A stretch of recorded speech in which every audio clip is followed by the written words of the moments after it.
Os restos do furacán Kirk deixan o Barbanza patas arriba. Ríos desbordados, estradas cortadas e clases suspendidas son algunhas das consecuencias das fortes choivas e os refachos de vento.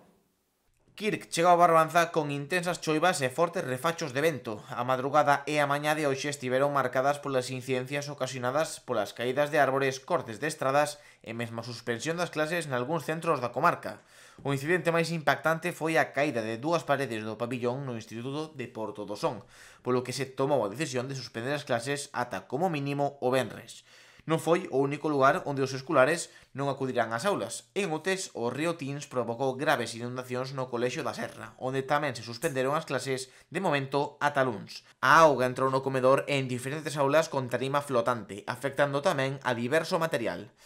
Outro dos ríos que causaron inundacións foi o Té, en Rianxo. Foi xa durante a noite do martes cando o nivel da auga comezou a subir, chegando a causar cortes nalgunhas estradas de asados.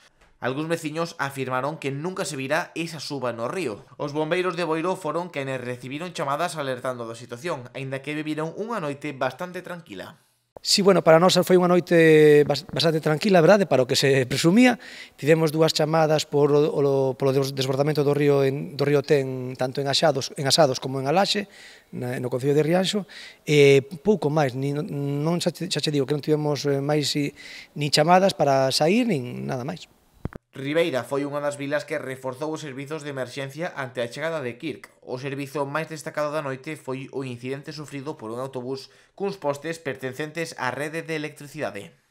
Desde o GAEN fixemos un equipo de reforzo que nunca solemos ter guardias de noite, pero bueno, neste sentido, como se esperaba, un temporal bastante grande, tuvose un equipo de garda toda a noite. As incidencias foron as de sempre, ramas, algún cable descolgado, tamén tuvemos ás 6:30 da mañá un aviso da policía local na que un autobús aquí na zona do Touro levou por diante un cable de alumbrado, enrollouselle no espello retrovisor e rompeulle unha das ventanillas traseiras. Entón, bueno, pois houve que quitarlle ese cable do espello e facer un poquinho uns traballos de escarcelación para quitar ese cable.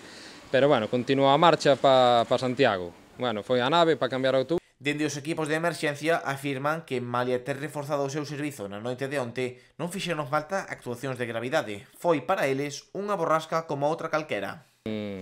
Non houbo maior gravidade, caída de cascotes de algunha vivienda aquí no centro de Ribeira, unhas chapas en frente ao Telepizza tamén dunha obra que se descolgaron, pero non houbo de momento que tema inundacións e cousas graves non houbo. Nós non notamos, sí que, bueno, a noite sí que se vía aquí polas zonas de eucaliptos que temos que sí que facía moito aire, pero non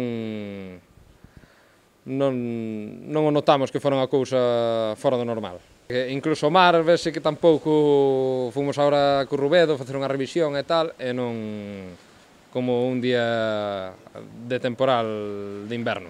Vilas como Noia, Porto do Son ou Ribeira amenceron hoxe sen luz nalgunhas partes do municipio que pouco a pouco foron recuperando a normalidade. Outra das consecuencias destacadas do temporal foi o escorregamento de terra a primeira hora da mañá no corredor Brión-Noia, na altura de Lousame, e que obrigou a cortar un carril ata a 1 da tarde. O Barbanza supera así o paso dun furacán que chegou ás nosas costas, vido a menos e que fixo prender alarmas nos seus habitantes.